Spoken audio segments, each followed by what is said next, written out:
Welcome to the Bad Blood Podcast, everybody. I've got an absolutely legend on today in Steve Wraith. He's a man of many talents.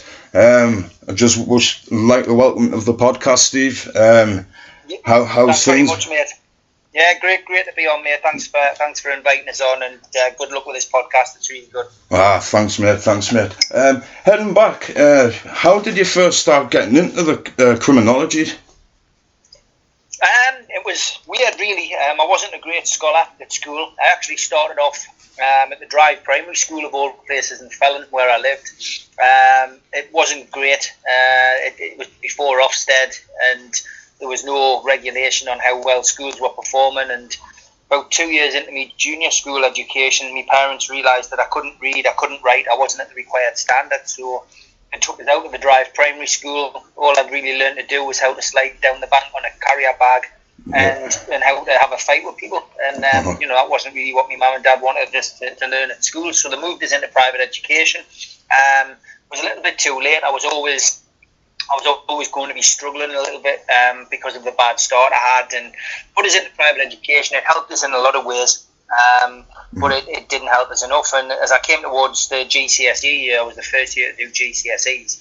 I'd essentially, I was at a point where I wasn't going to pass any exams. And then I was out on the Quayside Market in Newcastle on a Sunday morning, and I saw this book staring out at us. It was a photograph of the Kray twins, Ronnie and Reggie, on the front cover of Professional Violence by John Pearson, and essentially the image itself just, it stared out. So I bought the book. It was 30 pence, and I basically read that book within about 2 days, and that was it. That was where my interest in the Kray twins and crime started. And because I was underperforming at school, the English teacher at the time, Peter Yates, he realised that this book had a big influence on us, and he said to us, look, he said, if you want to use that as part of your GCSE curriculum, then by all means do it. I still had to study the books that that were on the curriculum, such as Macbeth by Shakespeare and Brave New World by Aldous Huxley, The Crucible by Arthur Miller. But I also got the opportunity to study,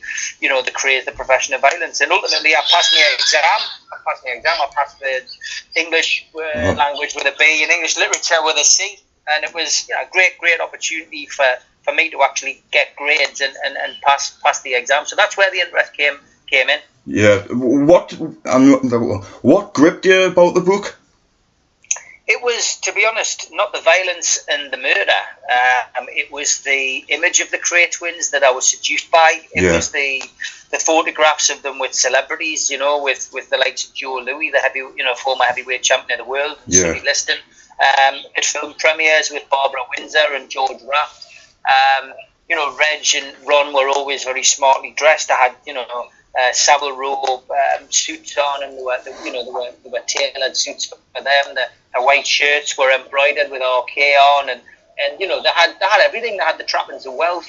Reggie had a gorgeous woman on his arm, and they were involved in bars and nightclubs and glitz and glamour, and it was the showbiz of the whole Kray story which I fell in love with, and I thought, that's what I aspire to be. I would love to be in that situation where I was meeting celebrities, of the day, and I'd love that opportunity to be able to go and afford myself a nice suit like that. And obviously, my ambition as well was to have, meet the woman of my dreams and have kids and a family. And, basically, your standard aims and ambitions as a child are what they should be, that you want to do better, than people think you can do, and aim for the top in your field. So that was it. That's what seduced us. And, it was probably, people might say it was naive, maybe he's, ignoring the murders and the protection rackets, etc. But that was what I took out of the book, and ultimately, it's something which is, guided as well in my life, as we'll come to after the visit.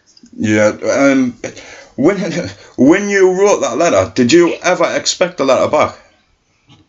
No, definitely not. I mean, I wrote to Reggie Kray first, and you get a lot of these people over the years who've written to villains and criminals, and they do it with a premeditation. do it. They do it with a plan. Yeah. They maybe do it because they think they're going to make money, or they can get the letter and sell it. That's what happens these days. You know, people like Charles Salvador's been a huge victim to that. You know, yeah, definitely. Used and abused by a lot of people over the years, and but no, for me, I was, I'd just left school. I was 16, going on 17. I was become, I took my first steps into drama school to be an actor, and from my perspective, I just wrote to them to say thanks for the life story, because that was the story that grabbed me and got me to pay attention to English and got me to study. And that got me some qualifications, which I would never have got had I not read the book. So I basically said to to Reg and to Ron, your life might have led you to a life sentence, and you might not have had a very good life, after what you did. But from my perspective, it's helped me massively. So I just wanted to share that with them. And to get the letters back was surreal. I mean, I'd read a book, and I had a reply back from the people the book was about, and they were short, they were polite. Thanks for the kind words. We can't keep up with correspondence. Good luck in your life. Very similar letters. Bearing in mind that they were both at completely different places. Reg was in Gartree Prison, and Ron was in Broadmoor Hospital. Oh, huge contrast. Amazing to get those two letters back, and I never thought anything more of it. And it wasn't until 6 months later that I spoke to my mum. She had a magazine called Take a Break, and there was an article in the magazine. It was a double-page spread on a young lad in Doncaster who was 13 years old called Brad Lane, and him and his mother had struck up a correspondence with Reg, done exactly the same as me, written to him, but they seem to have a more premeditated plan. And essentially what the crux of the article was that Reggie Kray wanted to adopt Brad. You basically had the article, my dad is Reggie Kray. You had Brad dressed in a suit. You had behind him was like a shrine to Reg and Ron, and there was photographs, and there was just all these different artifacts. And I was like, wow, it rekindled the interest again. So I wrote to Brad and Kim in Doncaster, and I didn't get a reply for a couple of months, and then suddenly out of the blue they wrote back, and they said, look, thanks for your letter, my dad's fine, and if you're ever down in Doncaster, come and see us. And as it happened, I had friends in Scunthorpe, not too far from Doncaster, who I was visiting later that year. So that's what I did. I went down, visited them, and on this particular day, it was amazing. I got a chance to see the Krays wedding photographs. I got a chance to see various things that they had. I had Francis's engagement ring and stuff like that. Reg had betrothed a lot of stuff to them, and entrusted them to look after it. And it was just getting close to me leaving, and then the phone rang, and it was like one of the old-fashioned phones, cring, cring, and they went off to pick the phone up, and it was Reg. He was on the phone, so Brad spoke to him, and then Kim spoke to him, and then she went, Steve, and she handed us the phone, and for the first time I spoke to Reggie Kray. Wow. When you got asked to go down and visit them, how did you feel? How were you feeling on the first journey down there? From that first, that phone call was a polite phone call. He went, "Are you Steve from Newcastle?" And we had a little bit of chat. We had a bit banter about football. He was an Arsenal fan. I'm a Newcastle fan, and we talked a little bit. He asked us what I did at the time. I was running the post office. My grandma and granddad had in Wardley in Gateshead, and he made a joke about the post office as every good criminal would. And we just got on, and he just says, "You'll have to come and see me." So a couple of weeks later, I was on the VO to go and see him at Gartree Prison with Brad and Kim, and it was a long journey. It was an 8.5-hour journey from Newcastle down, because I had to get down to Doncaster, and then we jumped in the car with Brad and Kim from Doncaster, where they lived, across the Market Harbour, Leicestershire, to Gartree, and I wouldn't say I was nervous at all. My mum was all for me going to visit Reg. My dad was completely against it. But my dad knew that if he tried to stop us, I would just want to do it all the more. I was always that kind of person, that kind of character. Yeah. And I went down with one parent's blessing. But I wasn't nervous. I was more nervous when I got to the prison, because I'd never been to one before, and it was the foreboding sight of the high fences and the concrete, and then obviously as you get into Gartree, it was Category A, so the gates and everything that you went through were triple locked, and then there was the big steel doors, security doors leading into the actual prison itself, which were probably about 2.5 foot thick. Just amazing to I can still recall going through them doors. But then as we went on the visit, to actually walk through into the visiting area, it was like a big canteen, and I'm sure some of the people listening will have been to prison either as a visitor or as as an inmate. But you walk in, it was a huge canteen area. There was just loads of noise, loads of kids running around, and we headed towards the centre of the room, which is where Reg preferred to sit. His table was there. There was four chairs around the table, and then on the far right hand side there was a cafeteria section, which is obviously where the visitors go and get the refreshments, etc. for the inmates. And we'd been there about 5 minutes when the door opened at the far end, and Reggie Kray walked in. He walked in at the far end. He was at the time 57. He was bench press champion at Gartree. Wow. He'd done 6 reps with 120 kg. And which was amazing for somebody of his age. Yeah, damn he right. He was a lot smaller than I thought, very small, but stocky with it, very physically fit.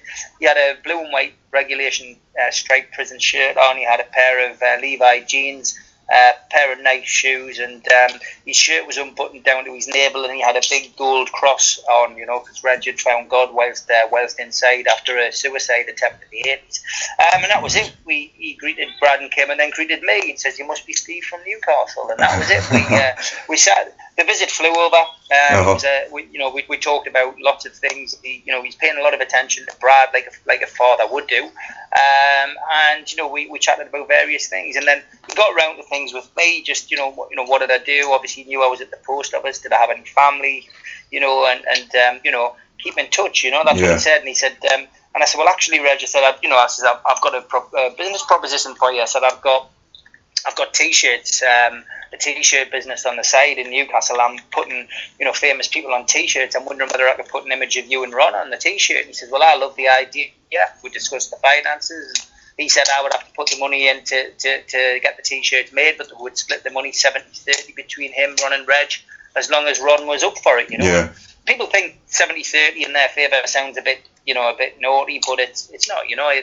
35% each for them, and 30% for me was a pretty good deal. Yeah, and that's a good deal. That was it. So he just said, look, he says, thanks for coming, you need to go and see Ron. So that was it. I sorted out a visit to see Ronnie Kray with Brad and Kim 2 weeks later at Broadmoor Hospital. And what was meeting Ron like? How obviously contrasting characters from Reggie, but how did you feel when you were in the presence of Ron? Chalk and cheese, really. I mean, my mum was a nurse, so she was able to give me some advice about what it was going to be like to visit a hospital, for starters. She said it would be calm and pastel colours on the wall, like a yellow or a blue, which was right. She said, but you just don't know what kind of situation you're going to walk into. You don't know who else is going to be in there. Ron might be fine and might be level-headed because of his medication, but you may find that that other people around aren't quite as level-headed. So you just need to be prepared for that. And that was it. I've got to be honest. The journey down again was a hard one because again, it's not, the train wasn't as quick as it is now, and it took us about 9.5, 10 hours to get down to Broadmoor. I made the journey myself as well to save Brad and Kim waiting on in Doncaster, so they travelled down by car.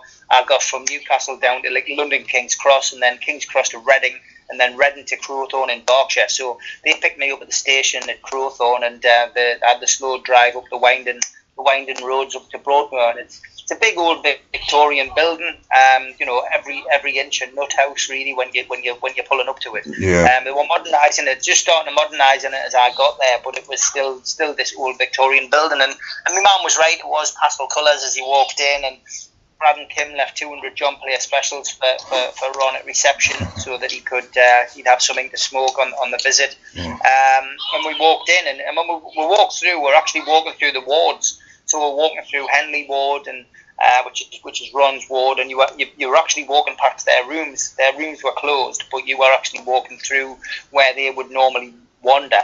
And then you were taken to like a little theatre room. And basically it was a room which was laid out with tables and chairs. There was a cafeteria in there again. But at the far end of the room was a conservatory leading out into Broadmoor's gardens. And on the left-hand side of the room, there was a stage with big red velvet curtains where the inmates or patients used to put on productions. So, they would do pantomimes in there, they would do, plays, musicals, you name it. So, it was quite possible, Ron possibly did one of those at some point, or was involved in one of those at some point. But yeah, we got in, we sat in the middle of the room as I had done with Reg again, the twins thing, both had the same kind of feeling of, wanting to be in the centre of the room. And that was it. We just waited for him to turn up. But when Ron turned up, it was like seeing somebody who was stuck in a time warp. He walked in. He still had the suit on. He had a blue pinstripe suit. Tailor made. He had the white crisp shirt with the RK initials embroidered onto his pocket. He had a lovely silk tie with a gold tie pin. He had a pinky ring on his finger, which was worth about $2,000. Wow. And he had a pair of Gucci shoes on, which were gleaming, and a pair of gold horn-rimmed spectacles. His hair was greased back, as it probably was in the 60s, and he looked every part of the gangster.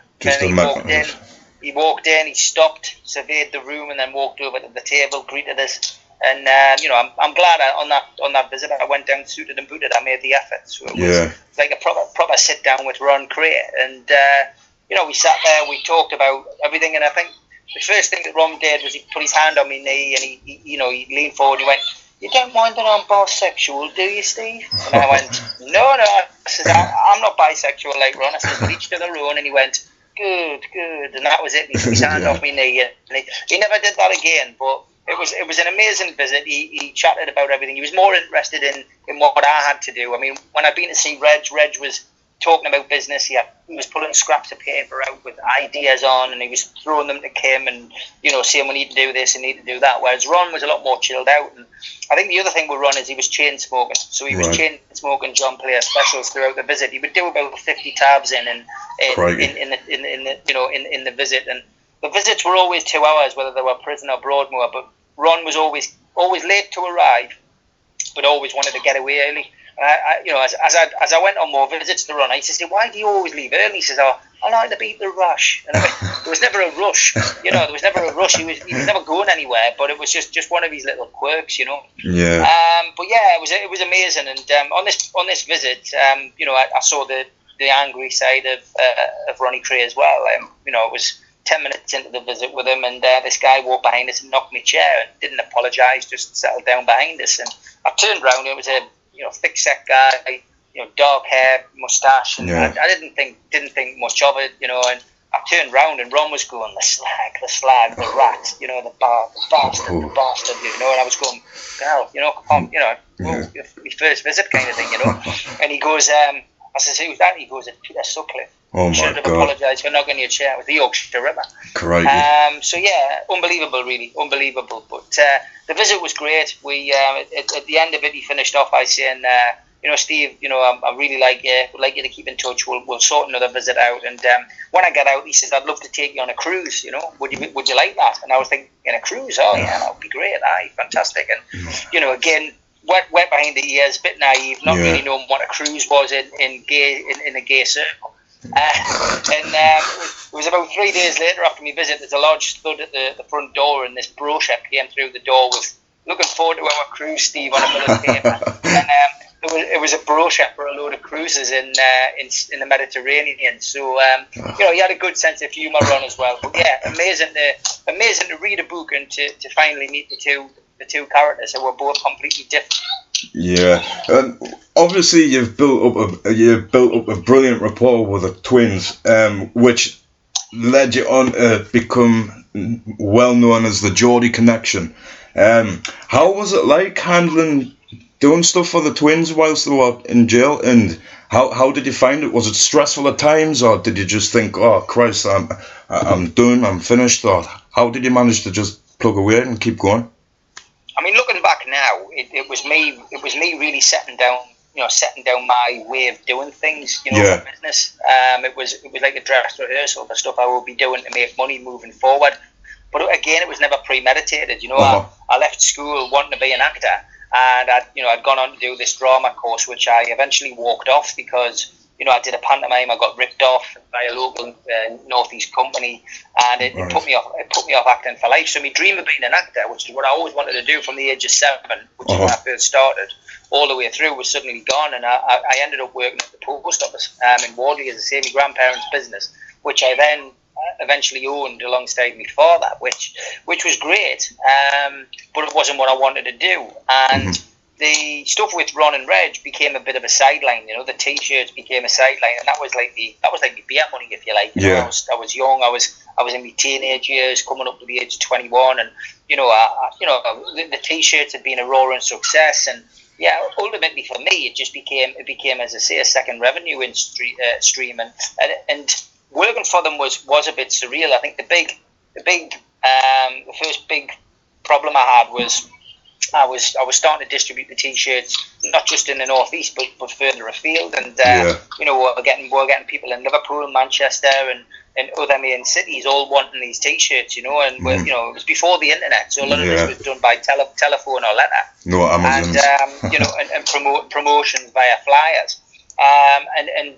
We're getting orders. So anyway, London was the obvious next stop, and we got put in touch with a couple of people who were reluctant to take them because they were already doing T-shirts, which of course I couldn't understand, because I understood that we were the only people doing these T-shirts. And when I basically got to the bottom of it, about 2 or 3 weeks worth of investigation, we found out the guy who was making the T-shirts would be available to speak to us at an antique shop in Croydon on a Wednesday afternoon at about 3 o'clock. So I rang this person up on the Wednesday as I've been instructed, and this crackly old Cockney voice answered the phone. And, hello, who's that? And I went, it's Steve Wraith in Newcastle. I said, I'm just ringing on behalf of Ronnie and Reggie. I said, I'm doing these T-shirts, and I said, we've been supplying them up and down the country, and I said, apparently the people in London won't take these T-shirts because there's somebody you're already doing them. And he went, yeah. I said, can I ask you what your name is? He goes, I'm Charlie Kray. And that was it. We immediately had an issue because it was Charlie. So we had a big crack. It was a great way to finally meet the older brother, who the twins hadn't really spoken about. But it caused an issue for me. So I had to go back to Ronnie and Reggie and tell them that that their brother was making T-shirts and what did they want us to do. Well, that was it. They didn't speak to Charlie for another 12 months. Letters were backwards and forwards. They were calling him Mr. X. They wouldn't even call him Kray. Wow. And it was just bizarre. So, inadvertently, I'd caused a bit of a family rift. And, Charlie didn't hold it against us. He said, Steve, it's not the first time and it'll not be the last, don't worry. And then I had the connection with Charlie, and he said, give us a ring next time you're in London. So I ended up meeting Charlie about 6 months later. We went down, we had a night out down in Croydon, and we got on really well. He was like a wicked uncle. He said, I'll open a few doors for you, and if I'm ever up in Newcastle, I'll give you a shout. And that was it. We just hit it off famously, and then he introduced me to one or two other faces. But then as the relationship was starting to blossom between us all, we obviously, we had the death of Ronnie Kray in 1995. Yeah, I've seen that on YouTube. The amount of people that was there, I know Dave Courtney, he was in charge of it. What a job he'd done. How much involvement did you have in the funeral? Well, obviously I'd met Dave Courtney at a Kray party. Reg used to organise parties to raise money for charities, and I'd met Reg at Homerton nightclub. Right. It was called Diamonds. It was in Homerton in Hackney, sorry. Okay. And he was like one of the guests. Charlie Kray was there. Tony Lambriano was there. And me and Dave hit it off famously. We got on quite well. He was another good contact to have in London for me to go out if I wanted to socialise down there. Yeah. So, basically when Ron died, Dave rang me up and asked me if I would be available to go down and look after Ron's body at English's funeral parlour. Wow. Now, I couldn't because I was working. By this time I was on the doors in Newcastle as well as working at the post office. Yeah. And I said, look, I can't. I said, but I would love to be involved in the funeral. He says, oh, don't worry, I've got a special job for you for that particular occasion. And the job I had was to look after Charlie Kray on the day I was Charlie Kray's minder.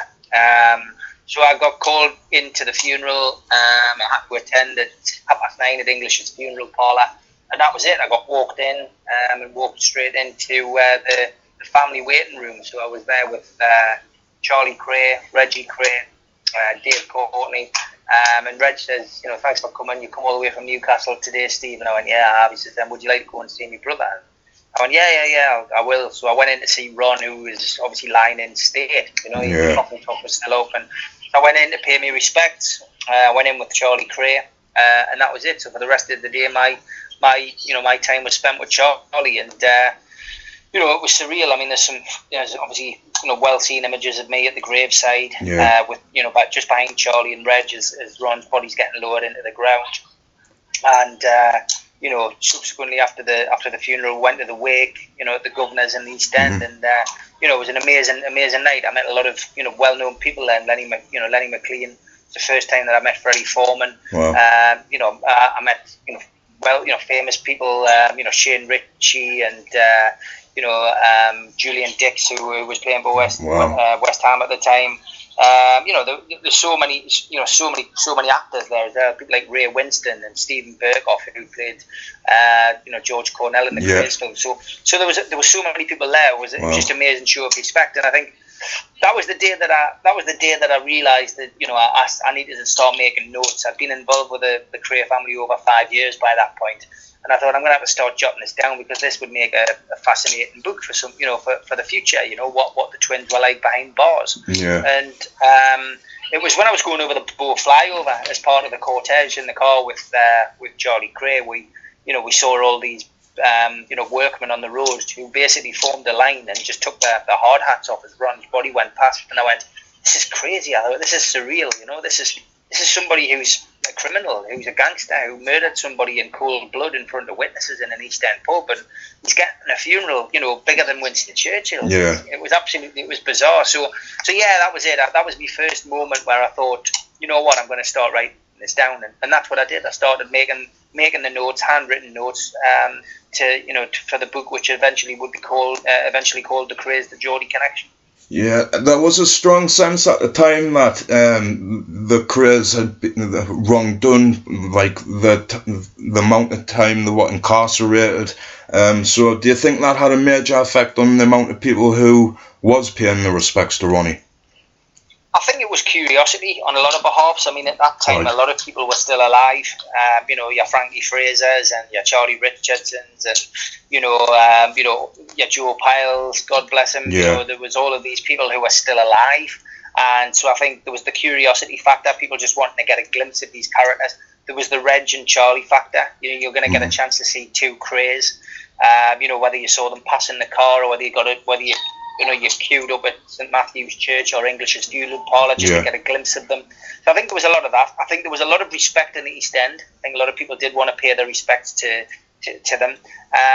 And yeah, I think general public perception was that they probably had been given a harsh sentence. But the reason they were given the harsh sentence is because they got into the establishment and they could even had Reg been released earlier, or Ron had been released earlier, they could have embarrassed the establishment by going on Wogan or the Russell Harty show, which were the two big chat shows at the time, and telling people all about the sexual perversions that a lot of these politicians had, because that was ultimately what the Krays did. They weren't very good villains. They were thieves, ponces. If you and I went out and did an armed robbery tomorrow, and we lived in the East End in the 1960s, the guarantee is that we would have a knock at the door from Ron or Reg or one of the firm to say, we heard you got lucky yesterday, what's our percentage? We need our cut.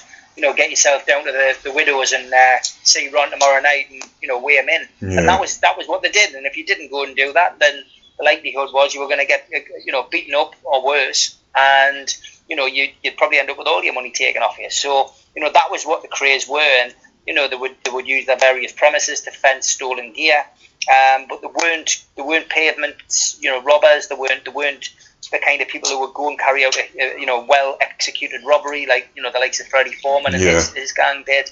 They were, as I say, they were thieves, ponces. But what they also did was they played the game. They got involved with celebrities, but they also got involved with politicians. And by running casinos, they had lords who were coming in, running up huge debts, and then they had them over the proverbial table, really. And because Ron was sexually favoured men, he started to run sex parties as well. He was running sex parties for these high profile customers and these high-profile politicians and lords. And ultimately, he realised that he could get away with his profession of violence if he photographed or recorded these people getting the stuff that they wanted done to them. And it's been well reported that Lord Boothby, for example, the Tory peer who spoke up on behalf of the twins, and then in the House of Commons, and then and in the House of Lords, and then was embarrassed by the twins' actions, and was all over the front of the newspapers. His sexual preference was boys, but he also liked to lie under a table and masturbate while young boys defecated on a glass table above him. And that was his sexual perversion, and that's the kind of people we're talking about here. And the twins were using all of these opportunities to to basically either get money out of them or get pardons or get them to speak speak for them in favourable terms if things hit the fan. So that was the way it was. And they had people on both sides of the house. Tom Dryburgh is a well-known Labour MP, and he was in the same boat as Boothby. So it was a way that they did things. It was the way that they manipulated things to suit themselves, and that's the reason that they got such heavy sentences. Nothing to do with being top criminals. Nothing to do with shooting George Cornell in front of witnesses in the Blind Beggar, or stabbing Jack the Hat to death in Everin Road in front of the firm. It was simply because they'd gone too far with the system, and that ultimately gave them two life sentences. Yeah, purely political. I was astonished when I looked into it more, and it was a video on YouTube as well. I was astonished that it did go that deep. And then I kind of understood that's why they were never allowed out. Listen, I don't. But I mean, I've seen some videos which are claiming that they were involved with Savile and they were involved with, they're involved with paedophilia. It's absolute, rubbish. That they certainly weren't involved with that kind of stuff. I guarantee that they didn't sleep together. They didn't have sex with each other. Again, I've seen that claim. It's absolute, absolute garbage. And I've seen some horrendous stuff in documentaries and books and in films where they claim that Reg beat Frances up and that he raped her. Again, absolute rubbish. Done for other people's merriment or wickedness or however you want. And ultimately, it's these people aren't here to answer these questions. They're not here to defend themselves. And it's just very it's very misleading stuff that's on the internet these days about them. But the Krays weren't paedophiles. Yeah, that's why the likes of you and more recently Jamie, that's why I'm pleased we've got the likes of yous, because yous know the in and out, you very much more than anybody else, in my personal opinion, because that's all the papers are. If a story sells, they'll just keep plugging that same story over and over again, and they'll never give a proper balanced view. And it's the likes of your books what brings to light everything, where you can get an overall picture of things, not just the bias side. So with Ronnie Kray, when I was visiting him, his main focus was for Reg to be released. He more or less accepted and told me that he'd accepted that he would never get out. And to be honest, he didn't want to get out. He just said, I've got a cushy in here, I'm happy. And he had a long-term partner in there, Charlie Smith, and he was happy. As happy can be, really. So from his perspective, he didn't want to get out, but he really wanted Reg to listen to him. He wanted him to show some remorse for killing Jack the Hat, even though he never ever showed remorse, but he was never prepared to do that, Reg, because in Reg's mind, Jack was going to kill him, and the reason that he killed him was, it was kill or be killed, kill or be killed, and from his perspective, that's why he killed Jack the Hat. So Reg never did that. He never showed remorse, and ultimately that was why he never passed his parole. The other thing about Reg, unfortunately, was I believe he was a closeted homosexual. He struggled with his sexuality. It must be awful for anyone to be like that, but especially someone like him. So he was still attracted to young offenders. There was a lot of 18, 19, 20-year-olds, young influential lads who were coming into jails at the time, and Reg had a few warnings for essentially approaching these young offenders. And I've seen the paperwork. He was told just he would badger them. He'd follow them around like a lovesick up. You know what I mean? And Right. it's not good. And he was also addicted to hooch, and a lot of his visitors would take him alcohol in, and some people would take him drugs in. So he smoked a lot of cannabis and he drank a lot of scotch whilst he was inside. But the prison officers turned a blind eye for him because they all felt that it was really unfair that he was still locked up after all those years. Because they'd seen so many sex offenders, murderers, you name it, all go in and out whilst Reg was in. Some of them had gone in, out, and then gone back in again during Reg sentences. So absolutely crazy when you think about that. But it's because of who they were. And Reg, I think Reg accepted, 25 years into his sentence, he just said, I'm not going to get out here. And he said that on more than one occasion to me. He met Roberta. He got married for the second time in prison. And Roberta, if she'd come into his life maybe 10 years earlier, I think he would have stood a chance, because he listened to Roberta. She was an intellectual. She was very clever. Right. And she got a great solicitor called Trevor Lynn on board with Reg's case. And I think had he followed the guidelines, done what he was told in prison, been an exemplary prisoner, stopped hassling and following around young offenders, stopped drinking, and just done everything that he needed to, which he would have listened to Roberta, I think he probably would have got out sooner. But unfortunately, he didn't, and the rest is history. He was diagnosed with cancer too late, and he was released. Given like a few days of freedom to come and die on the outside of prison. Yeah. Coming to Reggie's funeral, you had a point that on Ronnie's his funeral, that there was still figures from their era still alive. Do you think that's how Reggie's funeral wasn't as big? Yeah, it was partly to do with that, but it was also to do with Roberta not wanting it to be a gangland funeral. Right. There was a big fallout between a lot of people.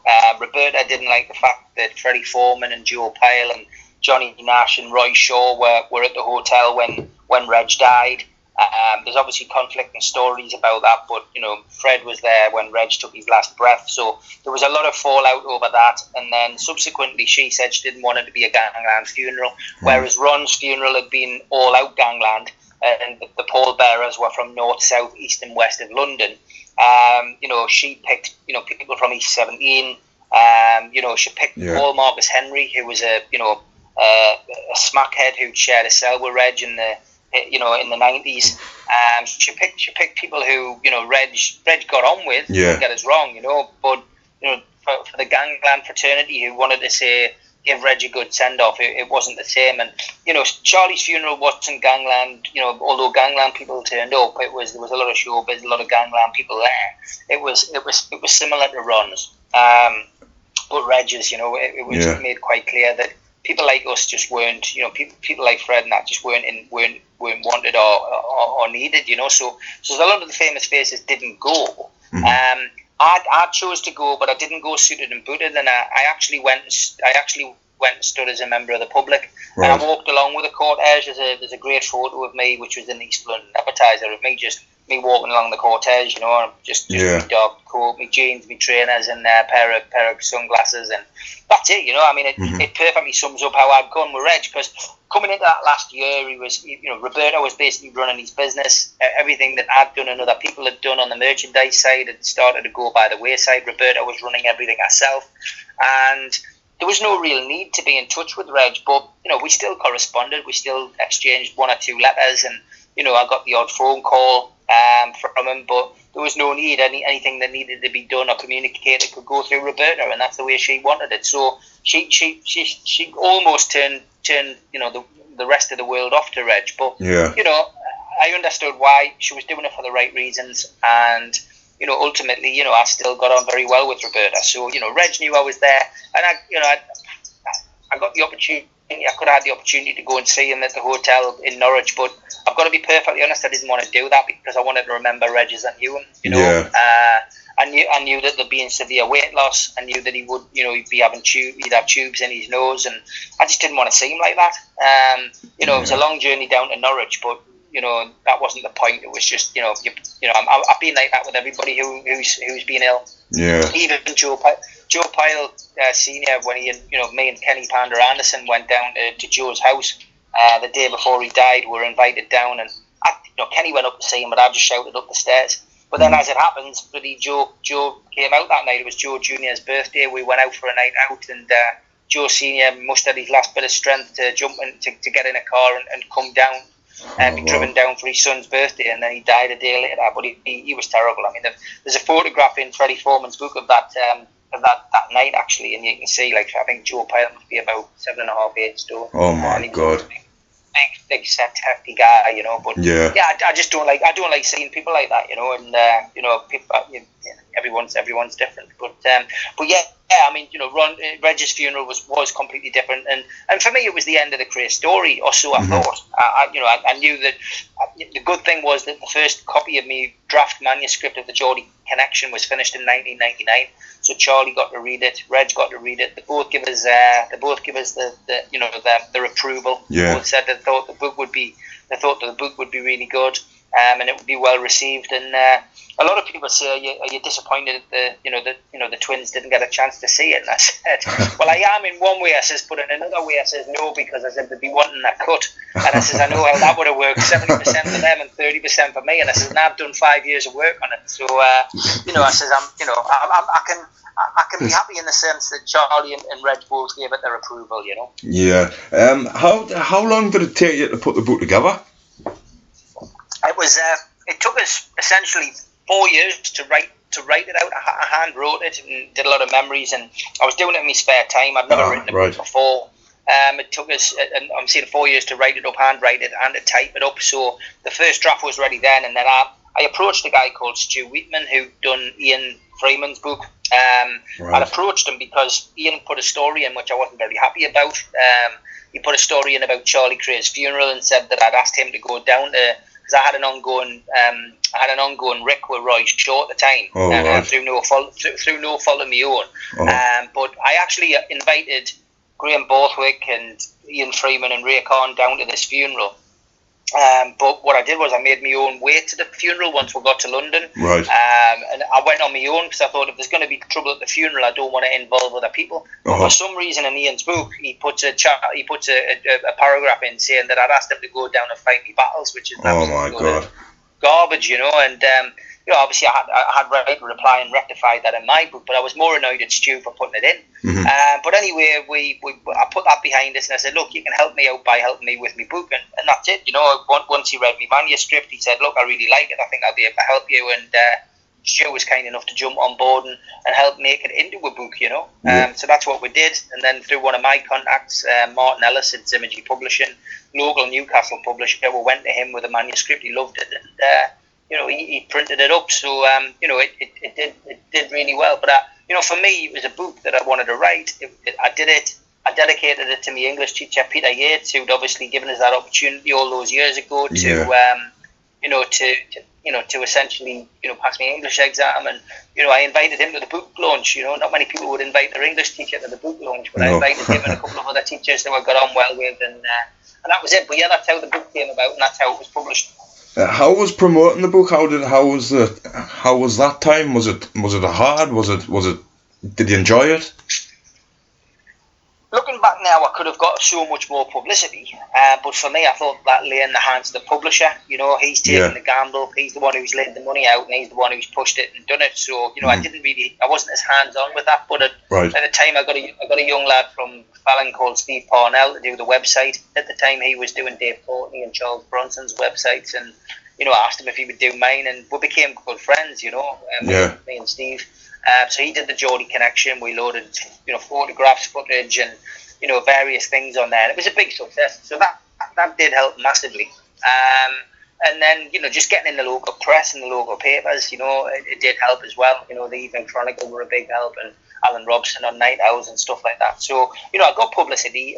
There was a couple of local TV networks as well. BBC and ITV did interviews with us, and then subsequently I did a thing on Inside Out a few years later. So the local press were interested. It was an interesting angle for them because it was a Geordie lad who was in touch with the Krays, and there was a period where I was never out in the papers locally for different things that I was doing, whether it was a Kray party or whether I was helping Reg with a book or whatever.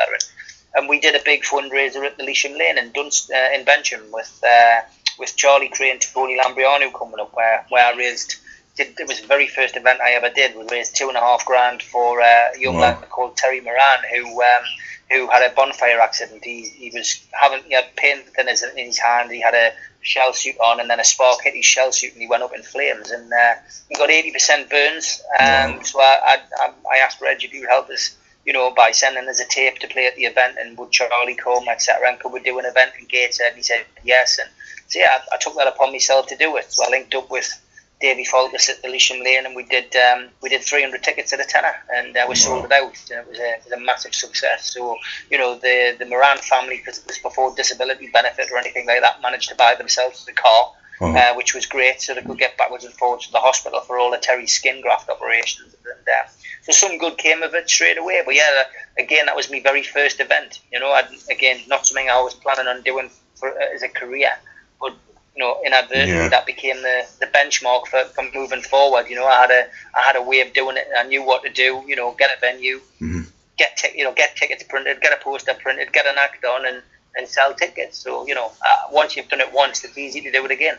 Is that how the boxing come about? Were you promoting the boxing? Because obviously I know you used to work with Gary Furby, and I know you used to do some of the unlicensed shows. But is that how some of the professional events come about?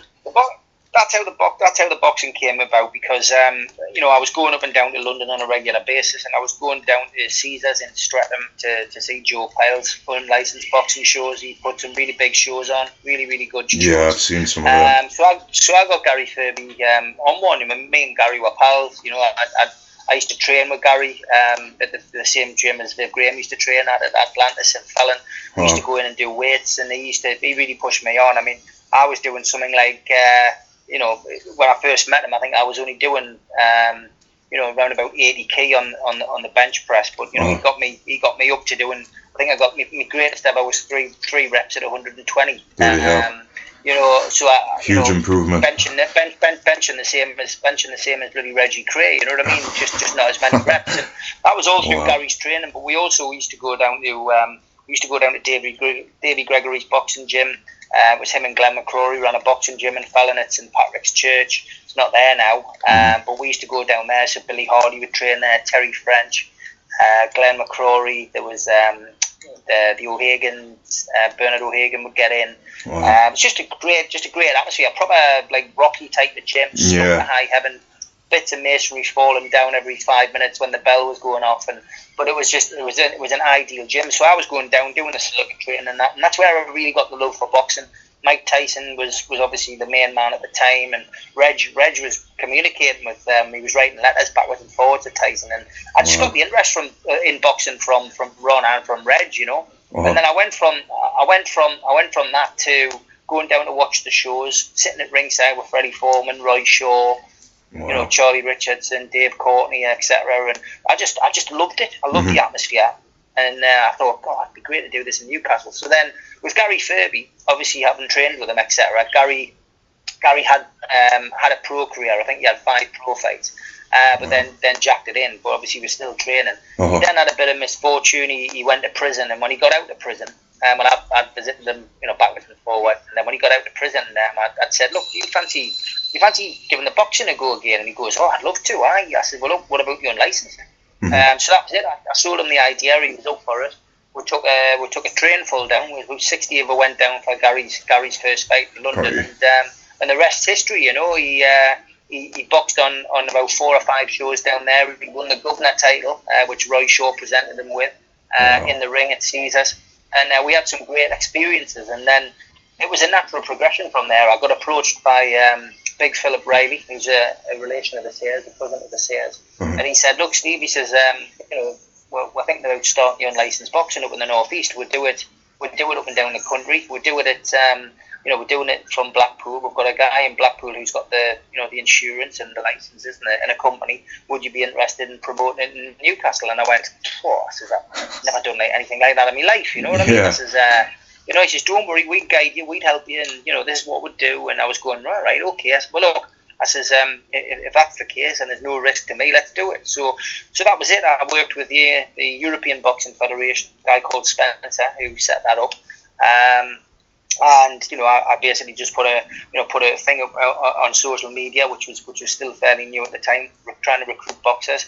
Gary Furby went round and did a bit of groundwork and got a few local hard cases to see if they fancied it, and that was it. So yeah, I did my first show at Felon Social Club, which was at the bottom of my street at the time. Wow. And basically it was 400 capacity venue. We actually sold 500 tickets, so it was absolutely chock-a-block. I had John Davison. Remember John? Definitely. John was topping the bill, so he had his farewell fight.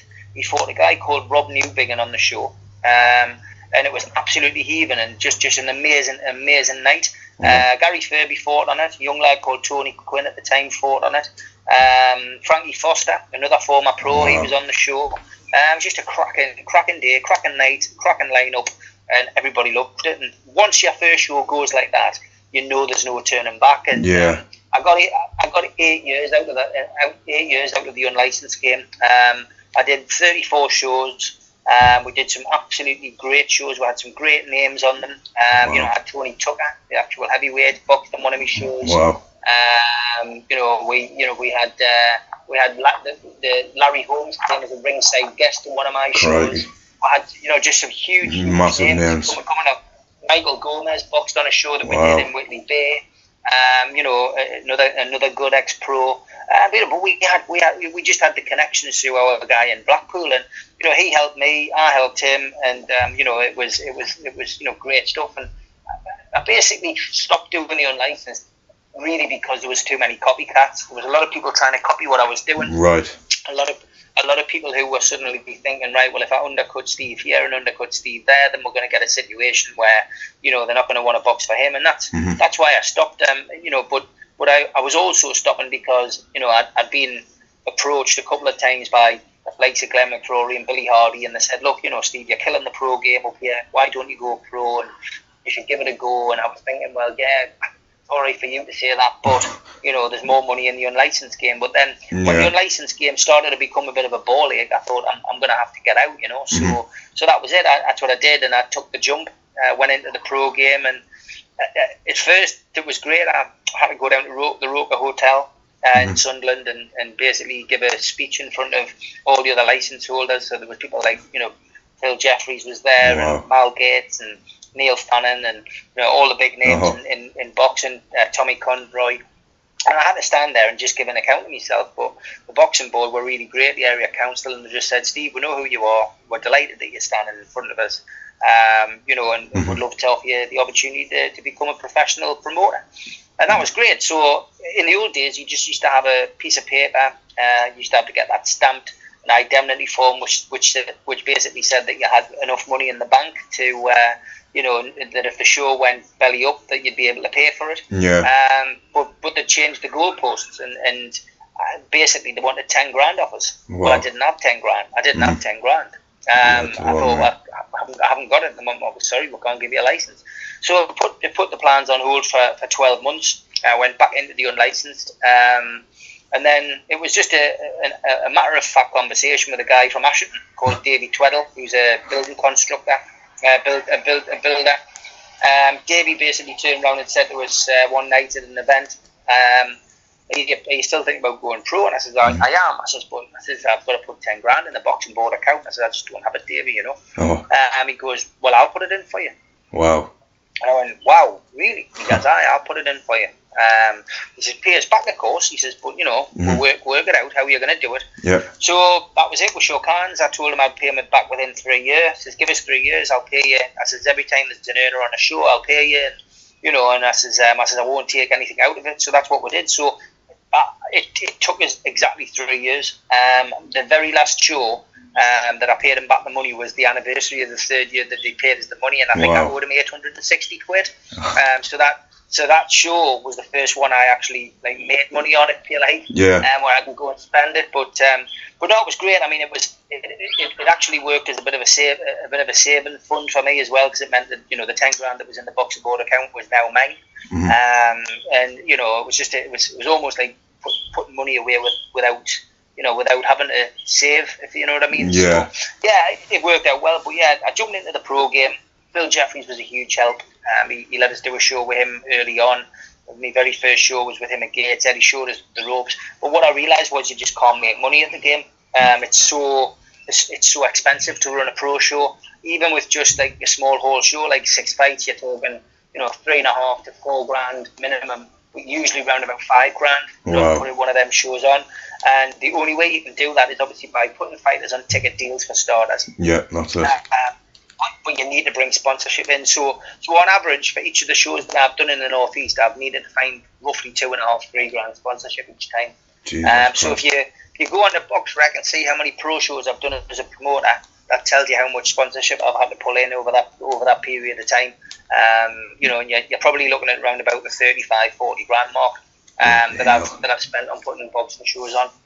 And on many of those shows, I've not made a penny myself. Yeah. I've not made any money out of it. So, it's a game you do for the love of the sport. And I'm a big boxing fan. But it's also something you get your payback when you see, fighters like, recently my fighters, Alice Corey and Lawrence Osaweki, have both been boxing in big high profile fights. Alice Corey's a welterweight. Nobody fancied him to beat the champion Tom Hill. He went in and knocked him out in the 4th round, and then he defended his title away from home, really, even though it was in Newcastle. Against Chad Ellis, MTK's unbeaten welterweight, and he knocked him out in the 1st round. So you get your buzz from that, and the biggest buzz night I've had is in my hometown of South Shields. Although I never lived there, I was born there. It was promoting Anthony Nelson. I promoted my very first English title fight in South Shields at Temple Park, and Anthony won that. And then I got Anthony a Commonwealth title shot on Eddie Hearn's show at the Arena on the Anthony Joshua undercard. Wow. And he ended up headlining the bill because they wanted Anthony on earlier for the TV. So Anthony was actually the last fight on the show, and he won the Commonwealth title, beating Eddie Hearn's guy. So that was probably those kind of things. That's how you get your payback in boxing. It's not a financial gain, believe you me. Yeah, I was talking to Steve Goodwin about 2-3 weeks ago, and he was mentioning exactly the same thing you've just mentioned there. With the current situation, do you think small hall boxing's done until next year? Yes, there'll be no fights this year. I mean, I literally hit send on the email about 2 days ago. Conversation I had with the area council. Me and Phil Jeffries won't be doing any shows this year. It's going to be impossible to do, mate. Yeah. Completely impossible to do. For a number of reasons. First and foremost, fans won't be able to come in, I don't think, as fans can normally come in. So straight away, bang goes your revenue. That would mean that me and Phil Jeffries would have to stage shows with no supporters in. We wouldn't just have to find the money to pay for the show, which, as I've already told you, is around about the $4 $5 mark. Yeah. We'd also need to find the money. We'd also need the money to pay the opponents. So for a 4-rounder, you're talking on average for an English away fighter, you're talking between £1,150 and £1,200. But for as we all know, the game that we have in the Northeast is trying to find people who will fight. From up down the UK, there's not many good journeymen out there, so we end up having to fly people in from like Russia and Poland, etc. So you're talking for a 4-rounder for those people usually around about $1,650. So it just tells you straight away there, if we just did a 4-fight card, let's just say we're lucky and we'll get 4 English fighters on it. There's another what, 4,000. There's another £5,000 we've got to find. So put a small hall show on in Gateshead or Newcastle or Sunderland, without any supporters, it's going to cost us £10,000, and that's just not viable. It's not doable, and that's what. And you're bearing in mind then that your fighter wouldn't be getting paid. So you're asking fighters to do 8 to 10 weeks training, but not actually get any money themselves, because they get their income from selling the tickets. Because the way it works is, just to keep it simple, 100 tickets goes to my fighter, Alice Corey. Yeah. He has to sell the first 50 tickets have to come to me. So let's say that they're 40 quid a ticket. 50 tickets at 40 quid's £2,000. Yeah. So that £2,000 comes to me. Now that £2,000 then has to pay for his opponent. Now if his opponent's 1,600 quid, that gives me 400 quid to go into the house. That's it. The next 50 tickets go to Ellis, though. The next 50 tickets go to Ellis or whoever it is. So he sells those 50 tickets. He gets £2,000 for himself, and that's his wages. And out of that wages, he has to pay his trainer. he has to pay his corner man, and he has to pay himself. It's not. It's so difficult at the lower level of boxing. You know, and yeah, a lot of the guys have sponsors. You know what I mean? If you're as proactive as somebody like Ellis is or Joe Laws is, you know, then you're going to generate sponsorship. And you know, and almost be one of my fighters as well, who you know, he's got a great family around him. You know, they generate a lot of sponsorships. They might get 100 quid here or 50 quid there, but it all adds up. Pays for his food, pays for his training gear, pays for his trainer, whatever, you know. And it's little things, and little things like that go a long way into helping people out. But it's such a harsh environment, the pro boxing world, mate, and people just don't appreciate that, you know. And I see it. I've had jealousy aimed at us over the years, and you've been bloody loaded you, and you're doing Mayweather, and you're doing this, and you're doing that. People forget, you know, there's so many costs to these events. Do you know what I mean? You know, Mayweather demands a 5-figure sum to come and do a talking. You know, and Steve Wraith has to pay that, and you know, Steve Wraith has to pay the higher fee for the City Hall, you know, which isn't cheap. You know what I mean? You're talking a 2,000 capacity venue in the heart of the city, which has got so much history. I have to pay for that. Then I have to pay for all his security. Then I have to pay for his flights. Then I have to pay for the hotels for all of the people who are coming. You know, by the time you get to the end of it, you know what I mean? There's not a massive return. You know, yeah, there's a comfortable return, but for the man hours that I put in promoting it, organising, and then running the event, you're not getting the kickback. I've done okay on some events. Other events, I've had a nightmare. I mean, I've just done my new book, Every Boy's Dream, with Jamie, which comes out on Kindle at the end of May, and then hard copy release at the start of July. Predominantly, it's about Newcastle United and my relationship with the club, but it also covers the boxing. And I've mentioned in there about a lot of these shows that we're doing. One in particular I mentioned is Roberto Duran. And I went into that show with Roberto Duran at the Lancastrian suite. I was $5,000 down going into the night. Bloody hell. And if I hadn't had an auction, a good auction like I did, and I had some big hitters in. I had 120 people in the room for that show, but I had some big hitters in, and I had five big hitters in who were all competing with each other. And I ended up in a great. You know, we ended up making $2,000 on the show at the end of the day, which was great. Yeah. But Christ, I went in with the possibility of, you know, having to put that money in. And it's you know, these people, I know people who come, they appreciate it. I get lots of nice texts and lots of nice messages on social media from people, and then asking when the next one is. But nice messages and good wishes don't pay the bills, unfortunately, you know. Yeah, that's the truth. We've got many talent in boxing wise up in Newcastle. Why do you think that would? Well, this is just my perspective.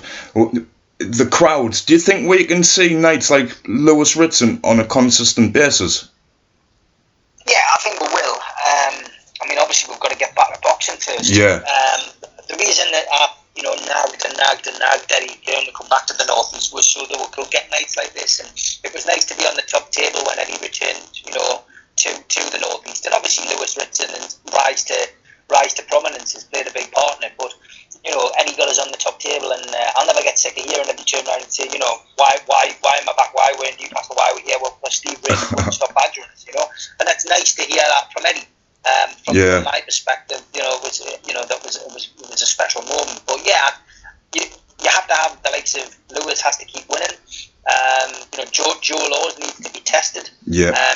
He needs to now put his head above the parapet and take a few risks. Definitely. Decide which weight he's comfortable at and take a risk, because the kid's talented and he's got support, but he's not really fought any of the big names yet, you know, and he's had some tough customers, but he's going to need to go out and do that. But Tommy Ward, he's been managed superbly, and he's being financed and funded by the right people, and his rise to fame is almost gone under the radar, you know what I mean? But, you know, Tommy's probably the most talented boxer in the North East.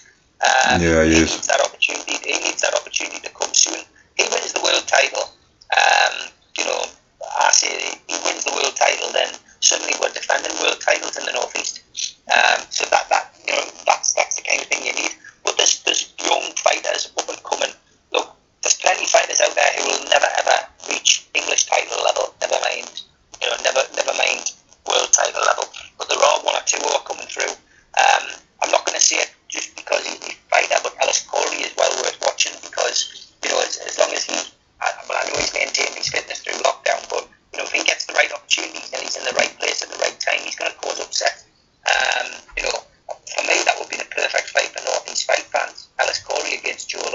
Oh, what a fight that'll be. It would have everything. And if Joe wants to test, then he should fight Ellis. But from my point of view, if we get to the stage where there's offers on the table for Ellis, he'll take them, and that's what you want from a fighter. You won't dodge anything. I mean, you look at his record. He went away. He got a narrow away defeat, and he got a draw on his travels, and that's in his first 3 fights. So from my perspective, that's what you need. You need a bit more gambling. But all in boxing isn't as important as it used to be. It's it's not as important. You need to go out and prove yourself, test yourself. And if you get beat, then you need to learn from it, and you come back and you address it and you change it. And if you keep getting beat, then you're obviously not good enough. And that's the way it works. It's a harsh world, boxing. But I would rather go out and have 5 fights. I'd be fine to have 5 or 6 fights. He gives it his all, and he finds out he's not good enough, and he walks away. Then I'm have 20 fights, 15 of which are completely meaningless because he's fighting journeymen and just turning up and making money. And then his last 5 fights, he's getting knocked all over the park. What's the point? You know what I mean? You can go out and do something else. Yeah. Save your brain cells. You know what I mean? You'd far rather have Ellis Corey's strategy, which is go out, give it your all, and fight the best, and may the best man win. And I think with his attitude, I think he'll go a long way. He's a good-looking kid. He's marketable as well. I think the next 12 months for him, once boxing gets back on track, will be very interesting for Ellis. I'm sure we'll get some kind of offers. You know what I mean, from different people as well. Lawrence Oswego, is somebody else who obviously I represent. The light heavyweight division, it's an awkward division at times, and nobody really goes to fight. He's been unlucky with his last 2 performances, but I still say that there's a fighter in Lawrence. He's a very pretty boxer, very technical, but he needs to have that killer instinct, and something which he needs to develop. He needs to be a bit nastier. So we'll see how that pans out again over the next 12 months.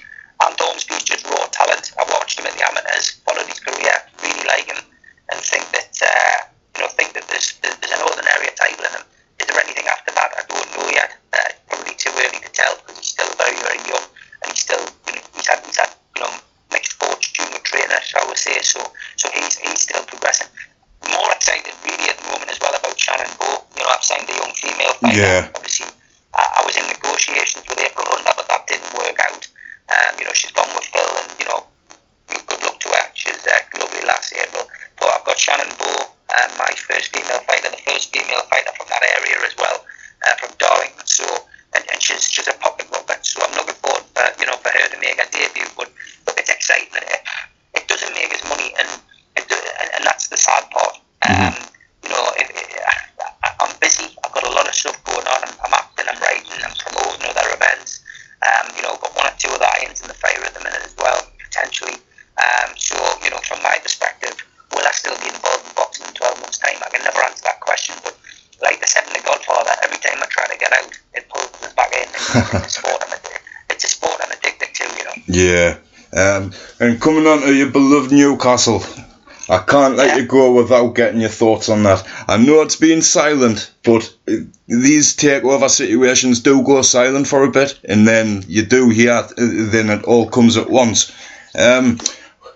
Where do you stand on it? Where do you stand on it all?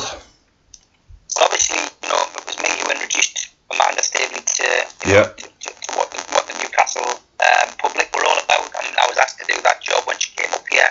I spent an hour and a half with her. We had lunch together, and then I deliberately sat away from her in the stands. But unfortunately, the newspapers did manage to pick us out with one of their photographers. It's unfortunate because all the clips you see of Amanda Staveley and her husband, Mia, you can see my dad and my brother sitting directly in front of her, which is where I chose not to sit. Right. But yeah, listen, she's a lovely lass. She's from North Yorkshire, and she's got some great connections. And I knew when I met her in 2017 that this was the beginning of something special. And I knew she wouldn't walk away. After Mike Ashley and her had parted ways at the Curry House that time. Yeah. I knew she would be back. I had a feeling that she would be back with either other investors or a better offer or whatever, but I wasn't sure how it was going to operate or how it was going to work. I'm just delighted she has. And you follow me on social media at Steve Wraith on Twitter, and I've done my best to try and allay people's fears on there over the last 6 to 8 weeks. Yeah. I'm very confident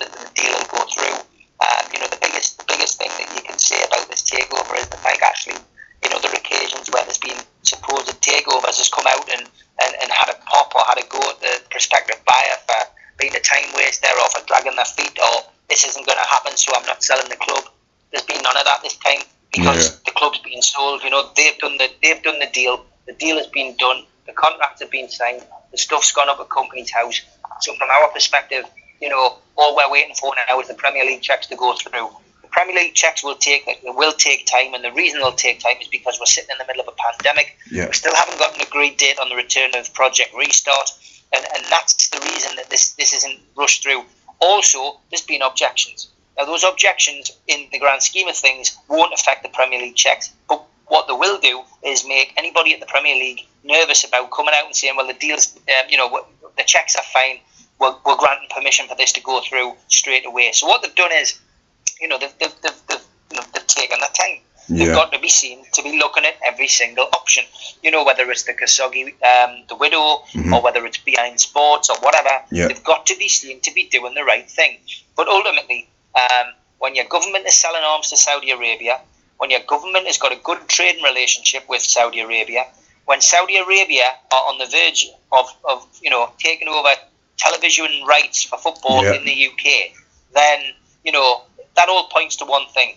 They aren't going to turn around and say Newcastle United can't have Saudi owners. I'm afraid that's just not going to happen. No. So anybody who thinks it's going to collapse, you know, give your head a shake, go and get your cans and sit by Sky Sports News, because when it does break, you know, you're going to have a great session, and that's the best way to describe it to anybody. You know, doesn't matter what Richard Keys thinks. It doesn't matter what all of these, you know, journalists who are good pals with Steve Bruce think. I'm afraid it's going to happen, and when it happens, we'll have a hell of a party. Like we always said, we'll have a hell of a party when Ashley leaves the club, and it's happening, and you just got to believe it. And sadly, because we're all in lockdown, we're all spending more time on the internet and social media. You know, like the old phrase is a watch kettle never boils. That's the best way to describe this takeover. You know what I mean? Go and find something less boring to do instead, like you used to say on Why Don't You when we were kids. Go and do something less boring instead, and you'll find that the time will pass quicker, and when the takeover comes, you'll have a big smile on your face. But it's as simple as that, mate. It's as simple as that. Yeah. Honestly, Steve, I would honestly really love to appreciate the time you've given with. Is there anything? Do you want to plug any of your up and coming projects, or do you want to promote? I've got to plug a few things. Yeah, I mean, obviously, anybody who's interested in buying the books that I've written, you know, the ones I would advise people to buy are the Sales Tried and Tested at the highest level. Yeah. The NME from the Bender Squad to the Gremlins. In particular, those are the two books I'm really proud of. You can get them from www.badboysbooks.net. Every Boy's Dream, as I've already mentioned, is coming out, written by James B. Boyle in association with me. It's about my time at Newcastle United and my relationship with the club over the last 25 years. Also looks at boxing, the unlicensed and the pro, and looks at a little bit of an update on the villains who I've known and who I've met over the years. So there's a bit in there for everybody. More of a biography. That Every Boy's Dream, as I say, that's available from Warcry Press Publishing. And yeah, just keep an eye out on all the Facebook stuff. You know, the Sales film is obviously going to be made next year. The script's being written at the minute. Yeah. I'm lucky enough that Gary Fraser, the double BAFTA winner, has cast me as Stephen Sayers, which is great in one way, because I've known Stephen for 20 odd years, and you know, I know a lot of these little ways, but it's a lot of pressure as well. I've written the book, and now I'm going to be in the film, and you know, I'm going to play my mate, which that was weird. Which is going to be quite weird, but yeah, we're doing that. Keep an eye out for that, and also keep an eye out for Freddie Foreman's film. I'm working with Ray Burgess on that. Oh, wow. Ray Burgess was the guy who, of course, wrote and directed the Krays film in 1990. He's now written Freddie Foreman's script, and I'm working on that with him at this moment in time to try and get the finance in for that. So that's going to be a really big project, and you know, we're looking for a big budget on that. But yeah, the script's written; it's absolutely fantastic. Can't wait. So yeah, a lot going on in the film and acting world, and you know, as I said, anybody wants to follow me, then jump on the YouTube channel. I've been doing some free live podcasts on there with ex-Newcastle players. So you just follow Steve Wraith on YouTube. Follow Steve Wraith on YouTube and follow me at Steve on Twitter. But that's it. Thanks for the opportunity, Lee. It's been great. Oh, no, honestly, Steve, thank you for the opportunity to get to speak to you in depth. It's honestly, it's been a pleasure. It's honestly, I just want to thank you again, and hopefully keep in touch and maybe get you on again in the future. Yeah, I'd love to, mate. Stay safe through the lockdown, you and all your listeners. Yeah, same to you. Thanks, Steve. Really appreciate it, mate. Thank you. Cheers, mate. Thank you. Thanks.